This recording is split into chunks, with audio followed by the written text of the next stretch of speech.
कल्याण डोंबिवली युवक काँग्रेसच्या वतीने कल्याण डोंबिवली महापालिकेच्या भोंगळ व निष्क्रिय कारभाराविरोधात जन आक्रोश मोर्चा काढण्यात आला। या मोर्चाच्या माध्यमातून नागरिकांना भेडसावणाऱ्या विविध समस्या, शहरातील घनकचरा व्यवस्थापनातील अकार्यक्षमता, दूषित पाणीपुरवठा, रस्त्यांवरील खड्डे, अपुरी आरोग्य सुविधा, सततचा वाहतूक कोंडीचा त्रास तसेच शहर विकासातील उदासीनता यावर युवक काँग्रेसने प्रशासनाचा तीव्र निषेध केला। यावेळी महापालिका गेटच्या बाहेर सुरक्षा रक्षकांनी काँग्रेस कार्यकर्त्यांना थांबवले असता कार्यकर्त्यांकडून गोंधळ घालण्याचा प्रयत्न करण्यात आला। त्यामुळे बाजारपेठ पोलिसांनी काँग्रेस कार्यकर्त्यांना ताब्यात घेतले। या आंदोलनात युवक काँग्रेसचे जिल्हाध्यक्ष जगजीत सिंह माटा, जिल्हा अध्यक्ष राजाभाऊ पातकर, महिला जिल्हा अध्यक्ष कांचन कुलकर्णी, युवक काँग्रेसचे विधानसभा अध्यक्ष शादाब खान, अल्पसंख्यक जिल्हाध्यक्ष सलीम शेख, राजेश वाघमारे, रुग्ण खांडेकर, हरमीत सिंग, फैज खान, विमलेश विश्वकर्मा, शेयद सिंग आदी युवक काँग्रेसचे पदाधिकारी व कार्यकर्ते मोठ्या संख्येने उपस्थित होते। काही वर्षापूर्वी आमचे तरबूज मुख्यमंत्री देवेंद्र फडणवीस हे कल्याणला आले होते आणि कल्याणकरांना 6,500 कोटीचा चॉकलेट आणि गाजर हे दिलं होतं स्मार्ट सिटीच्या नावाने।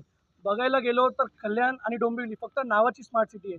लोकांना स्वच्छ पाणी नाही आहे प्यायला, लोकांना फुटपाथ नाही चालायला। कल्याण स्टेशनची अवस्था एवढी खराब आहे, एक लेडीज वॉशरूम निर्माण नाही करू शकतात। आपली एवढी खराब सरकार आहे। खडकपाडाचे पुढचं एरियाचा AQI 256+ झाला आहे। याचं कारण काय आहे? KDMC आणि बिल्डरची दलाली। KDMCनी सर्व दलाली बिल्डरवर करून मोठे मोठे बिल्डरचं सँक्शन केलं आहे। आमचे कल्याणचे माजी आमदार भाजपचे नरेंद्र पवार साहेब सांगतात भाजपला वन साईड कल्याण डोंबिवलीमध्ये आणा, आम्ही कल्याणकरांना एक चांगलं रुग्णालय देऊ। साहेब माझं फक्त एवढंच बोलणं आहे साहेब, तुम्ही 5 वर्ष पॉवरमध्ये होते। स्टेटमध्ये 11 वर्षापासून तुमची सरकार आहे, सेंट्रलमध्ये तुमची सरकार आहे, सेंट्रलमध्ये 11 वर्षापासून तुमची सरकार आहे, स्टेटमध्ये तुमची सरकार आहे, शिंदे साहेबांची तुमची मैत्री पक्ष आहे, तर तुम्ही कशाला निर्माण नाही केला आहे? आमचं फक्त KDMCला एकच अल्टिमेटम आहे, नवीन वर्षात कल्याणकरांना, डोंबिवलीकरांना स्वच्छ पाणी द्या, चांगले रस्ते द्या, ट्रॅफिक मुक्त कल्याण करा, नाहीतर युवक काँग्रेस तीव्र आंदोलन करेल। आणि आंदोलन असं करू, डायरेक्ट अभिनव गोयल साहेब जे आहे कमिशनर, त्यांच्या ऑफिसला आम्ही ताळा लावणार। जय हिंद, जय महाराष्ट्र। आपण कल्याणची परिस्थिती बघितली असेल की खड्ड्यात रस्ते की रस्त्यात खड्डे, पाण्याची समस्या, आरोग्याची समस्या, इथे जी ट्रॅफिकची समस्या, प्रदूषणाची समस्या, अशा अनेक समस्या कल्याण डोंबिवली महापालिकेच्या माध्यमातून आहे।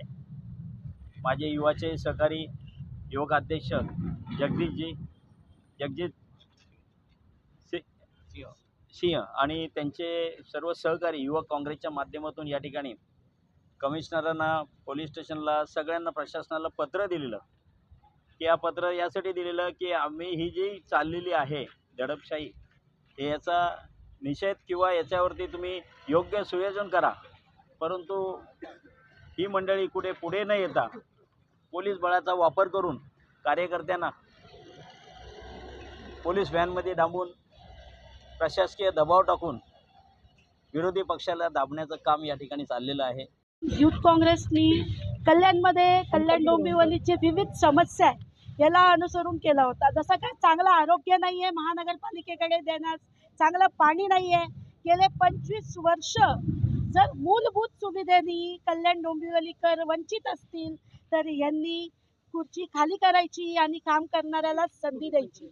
किती दिवस खोटे नाटे हे लोकांना आश्वासनं देतील आणि सत्तेत येत राहतील? 25 वर्ष कमी नसतात।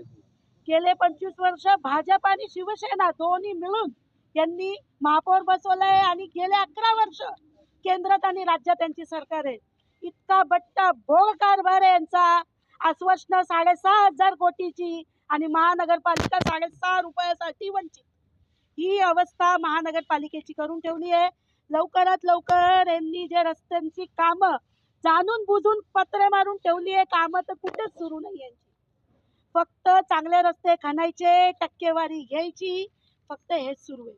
प्रशासन आणि शासन दोन्ही मिळून जे घोड यांनी लावलाय हे येणाऱ्या निवडणुकीत जनता यांना यांची अवकात दाखवणार आहे।